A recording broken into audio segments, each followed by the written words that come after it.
Just how is that even possible, folks? Absolutely nothing by the mooring cells. That's funny, isn't it? Like, even just a month ago, this thing was packed. I mean, it was packed. Crappie, juvenile bass, everything. But now nothing. I mean, there isn't even a dot here. In a way, life scope saves you. I don't know if there is something unethical with that. Like, I don't mind fishing without a live scope. Once I look and see there is like a school of fish around here, that's it. That's all I want. After that, I don't need no live scope. I can cast, I know they're by the wall, and I fish and I enjoy. I don't need to bend my neck down and stare at the thing. And then when the fish comes and eats it, you don't have the surprise. People don't care about joy. They don't care about surprise, about magic. They fish with the 15-foot rods and the 10-pound braid, and they drive right on top of the fish, the lure, and they see the fish eat it, and they just lift it. And they go home and they make videos how to catch 100 fish with this lure. No magic, no joy, no nothing. They don't care about fighting the fish. But if you put the live scope away and keep fishing there, especially if you have a marker like a tree or mooring cell or something, but you're twitching and you're feeling, and when it hits in your hand, the magic moment is there. When it hits, it surprises you. If you were looking at the screen, there is no magic. And then play the fish with 2-pound line. You can't winch it, you gotta play it. Anyway, nobody cares about that, it seems. We're gonna catch a bunch of fish over there, for sure. Not by the mooring cells, there's no fish there anymore. The shelf over there is shallower, the bank is shallower, and those fish like it more. This bank, you can see the bank, it's very steep. It's very steep. Also over there is like a back current, so the fish don't need to swim. They can just hang there.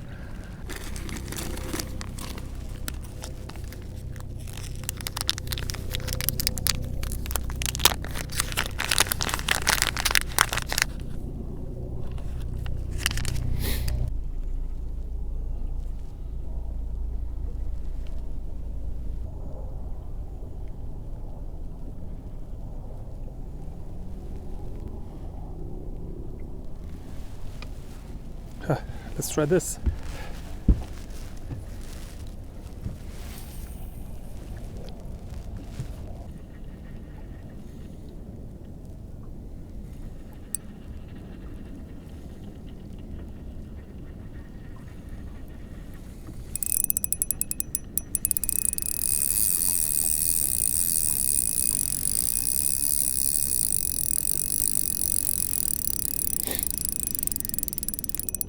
Oh, I'm actually filming. I thought I wasn't filming because I was blabbing my mouth. I thought I turned it off. Let's see if this is snagged fish or not. This rod, I'll show you when I land it. This rod has a drop shot rig that was tied maybe 2 years ago. Maybe it was tied. If I tell you it was tied 3 years ago, you're not gonna believe me. Because I don't do 2 hooks anymore. I used to do 2 hooks when I was fishing in Chicago for little perch. I don't do 2 hooks anymore. There's no point. And when you fish for white bass, you don't want to catch 2 white bass at once. You can catch, but it's not fun. Everything gets completely destroyed, mangled up, twisted. I don't want 2 hooks, but this rig was tied. I tied them at home. I put them in a Ziploc bag so they don't tangle. I don't even carry them because I only use them in the winter. By the way, this is my Luvias on the Presso. I know it doesn't look perfect, but it has 3-pound Varivas fluorocarbon. 3-pound Varivas ABS, I think it is. I did a review of that line. Good line, but too thick for my ultralight rods. It's just too thick. But I tried it at home. I was gonna throw it out. I tried to break it with my hands. Man, this line is still tough as nails. How to throw line that is in perfect condition? That's just irresponsible. That's just irresponsible. So I thought, let me put it on one of these rods and do some drop shotting with it. For drop shotting we get larger fish. The hell is that? Yeah, I think that's a buffalo. We get larger fish for drop shotting because you can see, I mean, last week most of the fish that I caught last week here was over 5 pounds. I got only 2 or 3 white bass, that's it. Everything else was drum and buffalo and catfish. Most of the fish I catch here are over 5 pounds. So I thought, okay, let me use this 3-pound line one more season, and next year I'm gonna throw it. It's just too thick, folks. It's for some different kind of rod. But I don't have many big rods left anymore. Plus it's on the Luvias spool, and I'm not gonna take it out and put it on another spool. Moving line from spool to spool makes a bunch of twists. I know how to remove the twist, but the line is old anyway. So I thought, let me fish it one more season, one more winter, and then we're just gonna throw it. That's another freaking monster in the mouth. Look at this. Look, look, look. He ate it in the mouth. Look, folks. Can you guys see? In the mouth. Okay. Let's see how we're gonna deal with this thing now. Can I unhook it? You guys, can you take a good look, and I'll try to unhook it with the pliers. Oh! Nope. Tighten the drag. Lost my tungsten. Mistake. Let's make one cast with the swim bait. Did you see how it was spinning in the air like crazy? You know, if you lift the spool and count the cuts in the spool, you're gonna count like, I don't know, 20 or 30 cuts in the spool. That's why the clicker is running in these cuts. But what this means is that you have to hear 30 clicks. Let's say there is 30 cuts. Maybe it's 20, I don't know. The number is not important. But it means that you have to, let's spot walk. You have to hear 30 clicks just for the spool to make one full rotation. The people that are so afraid about the line twist. 30 clicks for one rotation. And you say, oh no, line twist. But then you cast, and just in a single cast, the lure does 30 rotations. So what's the point kind of messing with the tiny details that don't matter, when it's more important that your lure doesn't spin in the air, that the fish doesn't make 100 circles when you catch it. Unless you do completely the coffee grinder thing. Otherwise it's there. Again, I don't know how I'm casting. I'm casting the wrong way because I think I'm spinning the lure, but it's spinning like this in the air. I'm doing the line twist. It's not the drag. Oh, that was another one. Maybe we found them. Yeah, these feel better than the inside the lock. These feel better here. Hopefully it's a school. Man, these feel better, folks. And I'm gonna tell you, we're gonna fish the other rod now. I'm gonna tell you, yeah, the tubular diplomat is sharper, crisper, and a little bit more sensitive than this Presso Air AGS.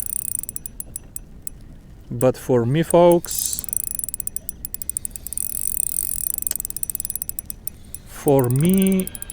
Presso Air AGS all day long. Matter of fact, I'm thinking of buying 2 more Presso Air AGS. I have 2 of the extra ultra light, and I have 1 light and 1 medium light. Oh, this is too much, man. I think I'm gonna buy me 1 more light and 1 more medium light. This here is the medium light, by the way. Medium light is probably the perfect swim bait rod. The 6'1" medium light is the perfect swim bait and the perfect drop shot rod. And the 6'1" is not the perfect twitch rod, but not for me anyway. The first half is kind of, that was a good bass. The first half is kind of stiff, but not as stiff as the tubular diplomat. It still has give. These people, I don't know how they fly like 50 miles per hour. 50 is not even a lot. They go 60 in the winter. That was a tap. That was definitely a tap. I know what I felt. Look at that bass boat. That's over 40. Might not be. Okay, I think this is something heavy. No, it could be white bass. Feels like channel catfish. All full of head shakes. What are you? I never... You know, I have some gripes with this boat because it's not good for fishing with the trolling motor. It doesn't sit on one place. It doesn't, like, the wind blows you around all the time. But I never wished for a bigger motor so I can go faster. I have some kind of phobia of some kind of accident, hitting something, tree or something, I don't know. One time I hit a glass bottle with the propeller, or I don't know with what, or with the hull. Just a glass bottle, folks. I crushed it. It was so scary, folks. I thought my windshield crashed. You cannot imagine just crushing a thick glass water bottle, or it was a whiskey bottle. I don't know how these people go 50 miles per hour. He went straight to the point, but there's no fish there. I already checked. The fish is all the way inside the lock, but they're too small for his tackle. So, tap again. See, white bass is tapping. Then it's not like when you cast in the middle of a shad school, or we found finally some good fishing, folks. Yeah, the way this rod bends. Presso Air AGS, the way it bends, folks. I don't even know how it looks. I feel it with my hand. I feel flexing in front of my wrist.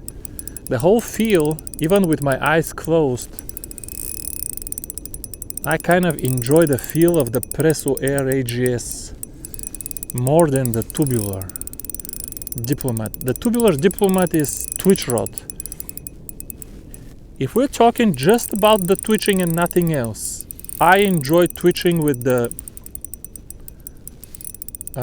tubular diplomat more because it's crisper and more sensitive and firmer. We're talking just about the twitching, tap tap. The tip is sharper. This rod is not as sharp. Even the 6'1" is not the sharpest rod out there. Diplomat, much sharper tip, much crisper. But when you fight the fish, that's where my gripe is with all of these super sharp, super sensitive rods. When you fight the fish, I feel like I'm missing out. But I think in United States, fighting the fish is not really a thing. Oof. You know, another reason why I like this Presso Air AGS, look at the guides. The guides are kind of, they're still tiny, but they're kind of big enough. I can actually cast this 3-pound line without much hrrr. I'm surprised because this reel was always on my St. Croix Legend Elite Panfish. Oh, there is one more. And on that rod, this same line makes a lot of hrrr.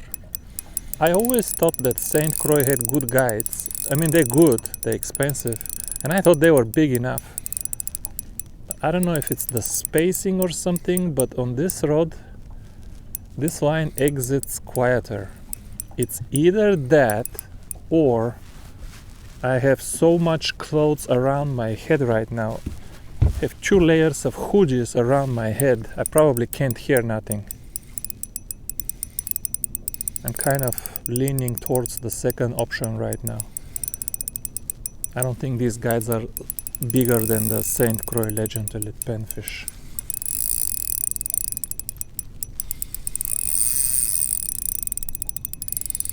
Yeah, that's a good white bass, folks. That is fun. That is fun. That's a good white bass. Those dinkaroos inside the lock, it's almost like catching bluegill over there. Now this is not a trophy, but this is an 11-inch bass, I would say. And with a little bit of current, that's probably a 12-incher. Probably a 12-incher. Look, that's a good bass. That's a 12-inch bass. Good tall body. Yep. Wow, right here. Right here, I don't know. Again, 3 times we lost a lot of fish, finally caught one.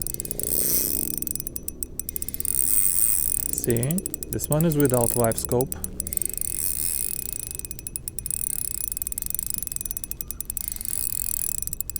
Yeah.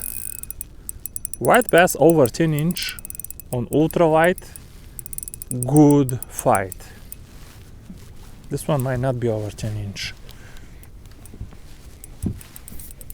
I'll go get the ruler. I think this one is 10 inch. That's the whitest, that's the smallest.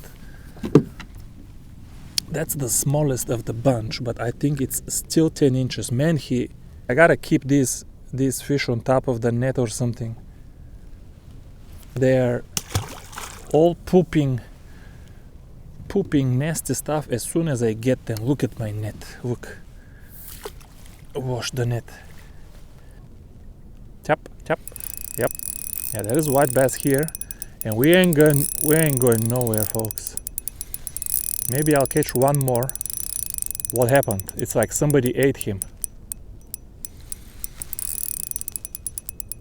What happened, folks? It's like somebody ate my white bass. It was kicking, and then it stopped kicking. What happened? No, it's still kicking. Something happened. I felt like somebody ate. No, he's kicking again. Maybe let go. I felt like somebody ate my white bass. Because it was kicking, then all of a sudden it became very stable.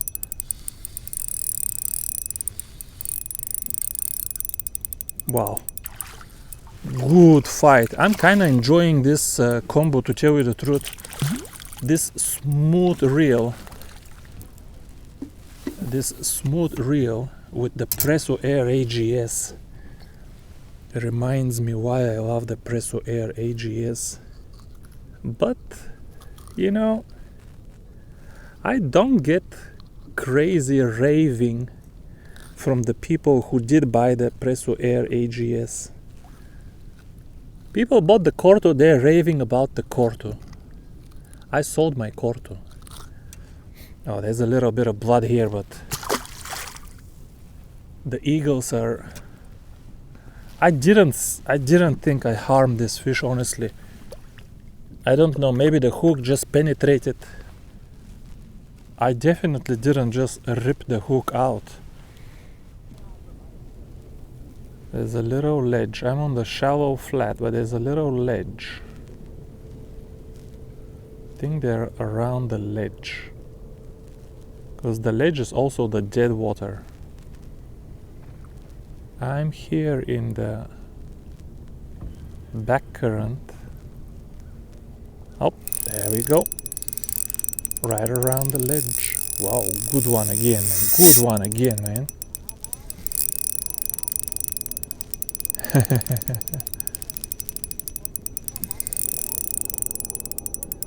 Is this a white bass? I think so, but if it is a white bass, it's not heavy enough for drum. If it's a drum, it's a small one.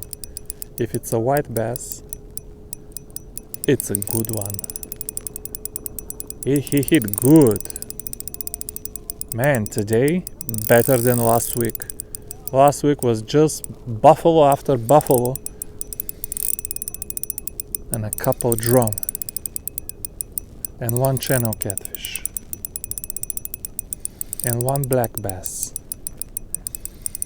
and one little crappie. Okay, last week was not too bad either.